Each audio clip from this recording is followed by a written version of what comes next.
Oui, je suis Prince Théophile Tatita, je suis expert en gouvernance traditionnelle, en communication, expert consultant dans le domaine de la communication, je dirais la communication sociale, la communication historique, anthropologique aussi. Et nous sommes dans le cadre de notre émission, n'est-ce pas, de nos échanges portant sur le savoir traditionnel.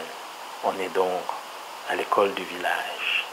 Et à l'école du village, on est bien tenté de se demander comment est-ce que les gens vivent au village, qu'est-ce qui est souvent pratiqué. Et ça m'amène à parler des sacrements. Les sacrements, c'est un ensemble de rituels, d'activités, d'attitudes que toute personne qui naît dans un village connaît, n'est-ce pas, d'une manière ou d'une autre. Et j'ai souvent évoqué un certain nombre d'éléments. Il y a premièrement, donc, pour ce qui est des sacrements, le premier sacrement, c'est le sacrement qui confère à chaque personne son identité. Lorsqu'un individu vient à la vie, il vient au monde, lorsque quelqu'un naît, le premier sacrement ou la première chose qu'on fait vis-à-vis de lui et en groupe et qui le particularisera, l'identifiera, c'est de lui attribuer un nom. Et le nom qu'on donne à quelqu'un, c'est son premier patrimoine. C'est son premier patrimoine parce que de tout petit, de l'âge de bébé jusqu'à la vieillesse, et même après, lorsqu'on parlera de lui, il sera distingué par son nom. Donc le nom, c'est ce qui distingue chaque individu. Et le nom est souvent donné, on ne va pas entrer dans les détails parce qu'ici, il est question des sacrements et non de comment on attribue des procédures pour donner le nom, mais il est question d'évoquer, n'est-ce pas, cet élément important qui est un sacrement. Chaque personne qui vit dans un village est d'abord distinguée par son nom qui lui est donné dès sa naissance. La deuxième chose, après qu'on ait son nom, c'est qu'on évolue dans un milieu, on est dans une famille et plus tard on sera accompagné par ceux qui sont les parents, ceux qui sont les tuteurs, plus tard des amis. Mais c'est dans ce cadre qu'on va apprendre à la personne comment vivre, comment prendre soin déjà de lui, comment se soigner, comment travailler pour gagner sa vie. Et donc ça renvoie au deuxième sacrement. Le premier sacrement, c'est le sacrement du nom. Le deuxième sacrement, c'est le sacrement de l'éducation traditionnelle. Donc l'éducation traditionnelle, alors, se fait tout le long de la vie d'un individu parce que il faut qu'il sache comment vivre dans la société. Et il est déjà identifié, donc il connaît son nom, il a un nom, et c'est ce nom qui le distingue, non seulement dans le foyer de sa maman, et dans la concession, n'est-ce pas, de son père, dans son village, dans son pays, dans sa région, dans sa sous-région, dans son continent. Donc l'identité. Et puis l'homme, puisqu'il grandit, il est nourri. Mais il est nourri, ce sont les autres qui au début choisissent pour lui ce qu'il va consommer, qui préparent pour lui ce qu'il va consommer, qui produisent pour lui ce qu'il va consommer. Il est abrité, il est vêtu, n'est-ce pas? Parce qu'en dehors du nom, ce qui appartient aussi à un individu qui est venu au monde, c'est ses habits dont il s'est vêtu. Et avec sa famille, il sera abrité, n'est-ce pas? Il va vivre dans une concession. Mais très vite, il aura besoin, au-delà des besoins, n'est-ce pas, de base, des besoins physiologiques, comme se nourrir, respirer, comme boire, manger, n'est-ce pas? Et il aura besoin, comme s'abriter, ce qui est déjà fait par les parents, par les tuteurs, qui lui trouvent des vêtements, qui lui trouvent un logis, dont un habitat. Il aura besoin de se former, n'est-ce pas, de s'instruire. Et c'est à ce niveau que le deuxième sacrement, qui est le sacrement de l'éducation traditionnelle, intervient. Et la formation, donc, l'instruction, c'est cet ensemble. Il commencera d'ailleurs par avoir fait connaissance des interdits. Dans la communauté, on lui dira on fait pas ci, on ne fait pas ça. Dans nos traditions, on ne fait pas ci, on ne fait pas ça. Voilà comment se comporter, voilà comment. Et puis, il faudra qu'il apprenne aussi à participer à la production de ce qui lui permettra de se nourrir. Donc, il sera formé pour cultiver, pour produire ce qu'il va consommer, pour s'abriter aussi, donc il peut être formé à la construction d'une maison, à l'aménagement d'une route, à prendre soin non seulement de lui-même, de son espace. Et il va, au fur et à mesure qu'il acquiert du savoir et des connaissances, et commencer à s'estimer, donc avoir confiance en lui, avoir du respect pour lui-même, le respect pour soi, avoir de la reconnaissance et de l'appréciation des autres en fonction de ses qualités.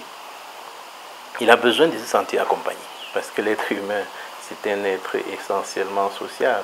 Et le principe, ou du moins les us qu'on fait à nos identités, nous sommes, que ce soit en Afrique, où l'homme de façon générale est un être essentiellement social. L'être humain est presque le seul qui, lorsqu'il vient au monde, a besoin de ses parents pour se nourrir. Il y a beaucoup de choses qu'il ne peut pas faire de lui-même. Donc il est important que l'homme non seulement se sente accompagné, qu'il soit accompagné dès sa naissance, mais que par la suite il se sente aussi accompagné. Et c'est là où naît le besoin d'amour, et d'où il y aura la célébration des mariages, c'est un autre sacrement, mais c'est pour que ce besoin arrive, il faut déjà que il y ait le sentiment et le besoin de se sentir accompagné. Et donc naît le besoin d'amour, le besoin d'appartenance, n'est-ce pas, le sentiment d'appartenance à une communauté, à un groupe social, à une ethnie, à une famille, à une ethnie, à une nation, une tribu, à une race, par exemple aussi. Le besoin de se protéger, il sera formé, n'est-ce pas, pour résister aux attaques, pour se protéger de lui-même. Mais avant cela, il aura bénéficié de la protection de ses aînés. C'est pour ça qu'on dit qu'il faut respecter le droit d'aînesse, qu'il faut respecter ses aînés, parce que les aînés sont avant tout des protecteurs.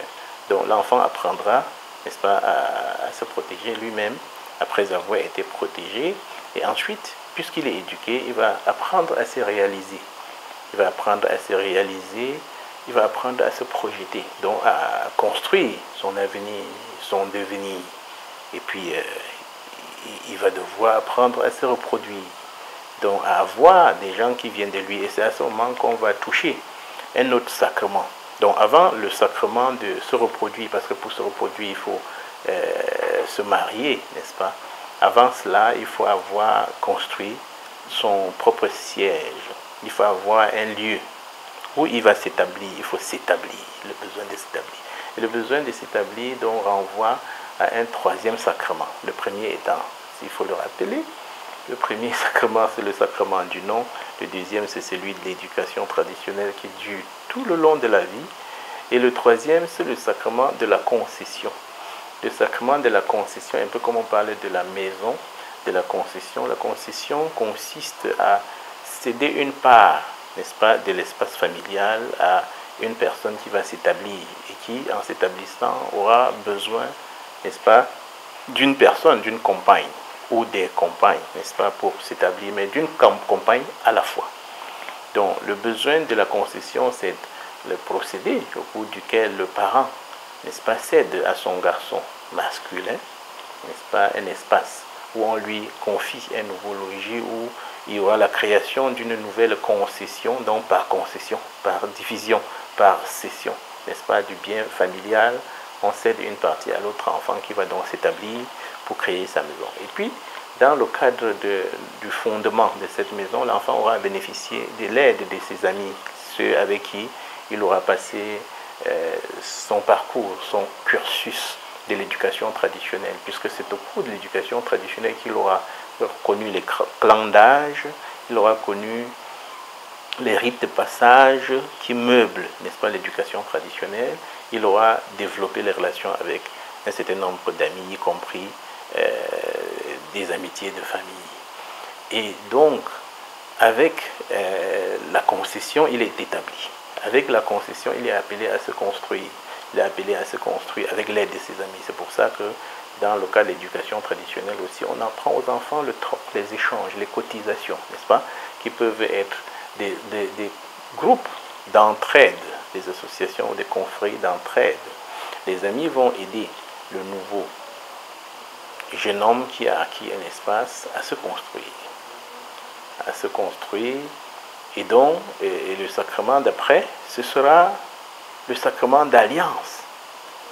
Le sacrement d'alliance, c'est le sacrement qui, donc, est un des actes forts de la vie, au cours duquel deux enfants de sexe opposé seront mis en commun pour fonder une nouvelle famille. Et contrairement à ce qui est souvent dit, les mariages, pour donner les types de mariage ou les régimes de mariage, on parle de mariage monogamique, polygamique, bien commun, bien séparé, mais ce n'est pas le cas en Afrique. Dans ce que nous vivons au village et que chacun peut reconnaître dans les traditions africaines, c'est que le mariage, il est familigamique. Donc, c'est pour ça que nous sommes appelés, en l'absence des mots dans le français pour désigner un certain nombre de termes d'activités ou des phénomènes, d'événements dans notre communauté, on est obligé de créer des mots. Et le mot qui convient le plus dans la langue que nous causons, dans la langue de communication que nous avons empruntée pour que le message soit plus large, le mot qui convient serait familigamique. Pour dire, c'est le mariage entre deux familles, n'est-ce pas, au bénéfice des deux enfants de sexe opposé. Il ne peut en être autrement. Le mariage, c'est une alliance, une institution, mais une institution qui fait appel à deux enfants de sexe opposé, selon les traditions africaines. Tout autre procédé ne peut être qu'en marge de nos traditions. Donc, il y a le sacrement des alliances, comme j'ai dit, et dans le sacrement des alliances, le sacrement majeur, c'est le sacrement du mariage. Et à côté, dans le même volet des alliances, il y a des amitiés, il y a des accords, il y a des conventions, il y a même des pactes, n'est-ce pas, entre des personnes travaillant ensemble et qui se donnent un certain nombre de règles à respecter pour mieux travailler ensemble, pour mieux être ensemble. Et ça peut se faire à travers les confréries traditionnelles, dont il y a des alliances. Et donc, ce sont les rites d'alliance. Et après le rite, le sacrement d'alliance, qui est le troisième et le premier étant le sacrement du nom, le deuxième étant le sacrement traditionnel, le troisième le sacrement de concession, le quatrième le sacrement d'alliance, le cinquième et le dernier, puisque au plan traditionnel, on est dans un système où on dit de modélisation kinaire. Tout se fait en 5 parce qu'on utilise la main pour compter. Ce n'est pas compliqué. Tout le monde peut utiliser, on peut facilement retenir ça. Le cinquième sacrement, qui est le sacrement d'hommage, subdivisé en obsèques et funérailles, en 2 phases. Oui, nous avons, au cours de cette communication, parlé des 5 sacrements majeurs, n'est-ce pas, de l'existence d'un être humain, donc de sa vie au village, tout comme ailleurs. Et parmi ces sacrements, on a commencé par le sacrement du nom. Quand un enfant vient au monde, son premier héritage, c'est de lui donner un nom. Et tout le long de sa vie, c'est ce nom-là qui va le distinguer des autres. Et ce sacrement, on peut le représenter par le pouce. Parce que dans les communications, dans l'école du village, on est dans un système, on pourrait dire, de modélisation qui n'est donc, on décompte à 5, on compte toujours à 5, comme les 5 doigts de la main. Donc, il y a le premier sacrement qui est le sacrement du nom. Le deuxième étant le sacrement de l'éducation traditionnelle, au cours duquel l'enfant est formé et instruit. Et on lui apprend, n'est-ce pas, commençant par la morale, les attitudes à avoir, le respect, et puis jusqu'à la formation au métier et autres. Le troisième pilier, le deuxième pouvant être identifié, représenté par l'index, dont on peut dire qu'on donne à l'enfant le doigté, le savoir-faire. Le troisième, c'est le sacrement de la concession. Et donc, l'enfant va s'établir, puisqu'il a grandi, il a appris, il faut qu'il s'établisse, et donc on conçoit qu'il doit se détacher de sa famille pour avoir sa propre concession. Et donc, c'est par ce sacrement-là qu'une part du bien commun lui sera attribuée dans une parcelle du bien de ses parents, ou si les parents n'en ont pas, ils pourront acquérir un nouvel espace pour l'établissement de l'enfant. Évidemment, l'enfant garçon doit s'établir, mais avec une autre personne. Et c'est pour ça que le troisième sacrement qui est représenté par le majeur est un sacrement d'affirmation. Chacun doit avoir de la hauteur au niveau de la société pour avoir, au-delà de son nom, son espace, sa concession. Le quatrième sacrement, c'est le sacrement d'alliance. Le sacrement d'alliance est l'élément majeur dans le sacrement d'alliance, c'est le mariage. Et le mariage, selon nos traditions, c'est un mariage, on dirait, familigamique. Parce que deux familles se mettent ensemble au bénéfice de deux enfants de sexe opposé. Ces enfants donc vont former un nouveau foyer, avoir des enfants à leur tour, mais les deux familles restent désormais liées. Et cette alliance, ce sacrement, n'est-ce pas, est identifié par l'annulaire. Et tout curieusement, c'est sur l'annulaire qu'on met souvent les bagues de mariage, dont l'inspiration pourrait bien avoir été puisée, n'est-ce pas, dans nos traditions séculaires. Dans le cinquième sacrement, qui est le sacrement d'hommage. Et le sacrement d'hommage est subdivisé en deux. Parce que le premier sacrement étant le sacrement du nom, le deuxième, le sacrement d'éducation traditionnelle, le troisième, le sacrement de concession, le quatrième, qui est le sacrement d'alliance, avec le mariage comme un élément de consécration. Et le sacrement d'hommage, c'est le sacrement pour dire au revoir. C'est le sacrement pour se remémorer de l'œuvre du disparu. C'est lui qui est venu au monde, qui a eu un nom, qui a été éduqué, qui a eu un site d'habitation, dont une concession, qui s'est marié, qui a fait la famille. Après sa disparition, il est important que la société, la famille se regroupe pour lui dire au revoir. Et ça se fait en deux temps. Le premier temps, c'est le moment de ses obsèques, où les hommes sont réunis pour voir comment est-ce que ça s'est passé. Et la deuxième phase, c'est la phase dite des funérailles ou de sa canonisation. Donc, pour le consacrer comme une personne qui vit désormais dans l'au-delà et qui peut intercéder pour les vivants, n'est-ce pas? Et c'est ce qui va fonder la tradition africaine, une des traditions qui est une tradition ancestrale linéaire. Qui est le lien, n'est-ce pas, entre les vivants et les morts, les personnes sur place et ceux qui se sont éloignés.